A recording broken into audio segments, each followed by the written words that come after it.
main-main di sini. Ini udah mulai nih. Udah? Udah mulai nih. Nggak ada persiapan dulu apa? Emang? Kalau di backstage biasanya kita ada persiapan dulu sebelum manggung ya? Sebelum manggung ada persiapan ya? Ada persiapan Wak biasanya Wak. Iya, dan orang biasanya yang nonton tuh taunya Kita di panggung doang. panggung doang. Tapi mereka nggak tahu apa yang kita lakuin di belakang panggung. Nah itu dia tuh, persiapan sebelum manggungnya. Persiapan sebelum manggung. Aduh. Kan makanya kayak biasanya oke lah kalau kita manggung, orang-orang udah tahu kita di panggung kayak apa kan. Cuman di belakang panggung nih kita ngapain aja, persiapan apa yang kita perluin sebelum manggung. Apalagi sebelum ke backstage aja biasanya ada persiapan tuh di hotel kita ngapain dulu. Nah itu dia tuh. Itu kayaknya perlu tahu deh orang-orang. Di balik dosa. Di balik dosa, behind the scene. Iya. Bener. Iya, orang tahunya cuman emang yang di depan layar kaca. Di depan layar. Layarnya doang. Dia Layar nggak tahu kaca. dosa-dosa kita di belakang apa aja. Iya kan? Bung Ens, kalau biasanya kalau di backstage, nah nih. Itu apa yang terjadi sih? Gue padahal baru mau nanya lo duluan. Gue biar nggak ditanya. Gue. Kalau gue nggak tahu kenapa ya. Biasanya kan sebelum naik panggung ada tuh buat ngilangin nervous. Kalau gue biasanya ngilangin nervousnya itu gue biasanya muntah, Wak. Lo harus jadi muntah dulu? Jadi gue kadang gue atau nih gue hamil apa gue nervous. Muntah-muntah bawaannya. Ngidam ya? Enggak, jadi kayak enak aja bawaannya gitu. Tapi begitu pas naik panggung, lagu ke-1, ke-2 masih oke, masih agak nervous lah. Ketiga tuh biasanya udah aman. Lo udah belasan puluhan tahun di sini, lo masih aja nervous? Pasti ada. Pasti gue harus mengeluarkan tuh muntahan-muntahan itu, baru gue santai tuh manggungnya. Oke. Unik juga ya. Lumayan, ada sih beberapa kayak, oke lah ada kayak Coki gigitin kuku. Sebelum. Om Bagus biasanya ritualnya boker-boker. tuh ya? Ritualnya tuh boker-boker, masing-masing beda-beda Om Bagus tuh. boker-boker tuh ya? Boker-boker. Jadi semua panggung yang kita mainin tuh, pasti udah pernah diberakin dia. Mbak, gitu. main di Malang yuk. Gue udah pernah berak sana. Jadi nih ada satu cerita nih Wak. Waktu itu gue udah lah kelar. Gue muntah di salah satu di backstage itu ada kamar mandinya. Di Bogor tuh waktu itu. Wah itu karena di GOR ya. Kamar mandinya lo tau lah jorok banget kan. Pas gue masuk, aduh gila gue mau muntah aja gak bisa gitu. Gue keluar lagi lah. Om Bagus masuk nih. Dia boker di situ katanya. Masih bisa dia? Masih bisa. Gus, itu kan WC-nya jorok banget ya. Nggak apa-apa. Itu kan ada bekas kotorannya gitu. Ada ini, ada apa? Ada bekas kotorannya. Alat-alat buktinya. Alat buktinya. Gue tibanin aja sama punya gue. Wah serius loh, itu kan airnya kotor.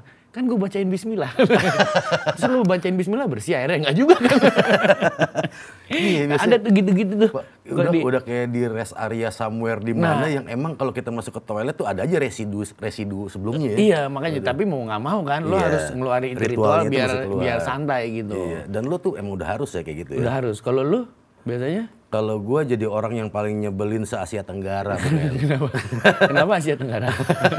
Karena gue nggak tahu, kalau dunia gue nggak tahu ya. Se-Asian Games. Karena gini, gue kalau sebelum manggung, gue tuh akhirnya gue coba untuk ini so serius nih, ngevisualisasiin repertoar apa aja nanti gue di panggung. Oh, lu tuh prepare ya? Gue bener-bener dan bukan sekedar prepare, tapi ngebayangin gue bakal ini itu segala macam itu udah harus begini gitu. Tapi terjadi? Oh enggak? Biasanya udah apa? Di luar bayangan lo? Udah visualisasi tiba-tiba nggak dapet izin manggung, nggak jadi manggung. Itu lebih bete. Itu lebih enak. Tapi biasanya lo jadi diem nih, jadi orang yang pendiam banget. Sampai tuh bini gue tuh paling males nemenin gue lagi sekarang kalau gue manggung. Oh gitu? Gue jadi, kalau gue diajak ngomong pertama kali diajak ngomong, sayang kalau misalnya ini gimana nanti kalau di rumah, gue pasti diam, gue akan nyuekin orang sekitar gue. Kenapa? Oh takut buyar ya? Bukan dari takut semua buyar. yang ada lo? Karena gue lagi asik untuk lo ngebayangin di panggung nanti kayak gimana? Seperti apa. Kayaknya kalau kayak gitu emang gue nggak tahu itu ngedistract rasa gugup gue ya.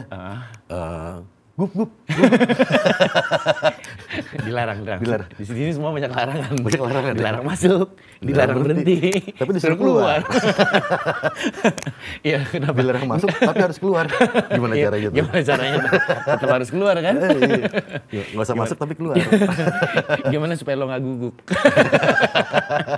Supaya lo nggak gonggong. Biar gue nggak guguk, gue kain-kain. Nggak, tapi gini, itu mungkin bagian dari usaha gue entah nge-distract segala macam. Gue ngerasa emang semua tuh setelah brief semua segala macam, gue tuh udah harus ngevisualisasiin itu gitu loh. Gue blocking kemana, karena kan gue inget lagi GR semua segala macam. Gue jadi orang yang paling pain in the ass, paling nyebelin sebelum manggung.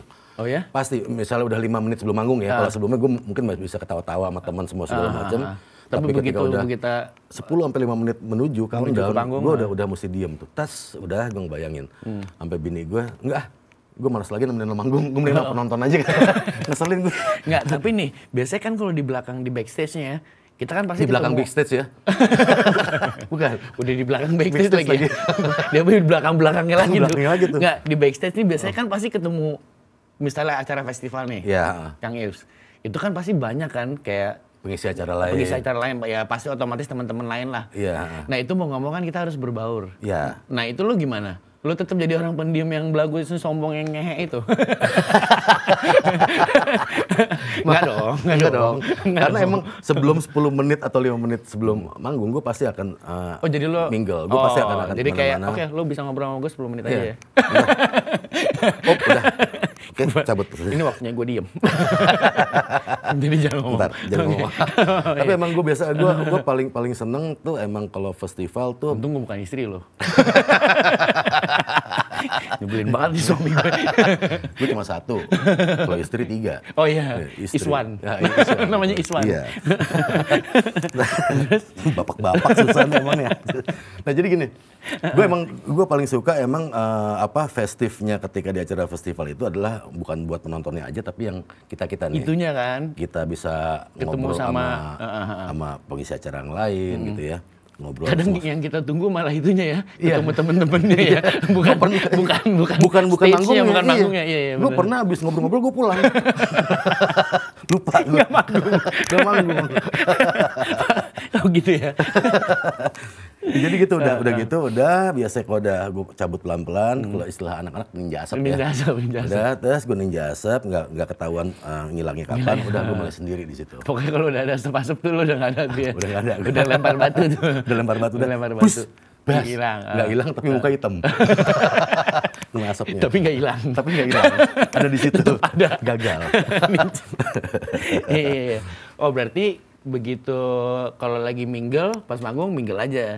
Tetap mingle, itu hal yang mahal buat gue ya. Iya sih. Mahal banget. Karena maksudnya kayak, tapi kan banyak nih, misalnya kayak anak-anak, mungkin kayak band-band sekarang ngeliat kita mungkin lebih ke senioritas atau apa yang kayak tadi Kang Yus bilang kan ya. Tuwir. Iya, kayaknya jadi tuwir ya.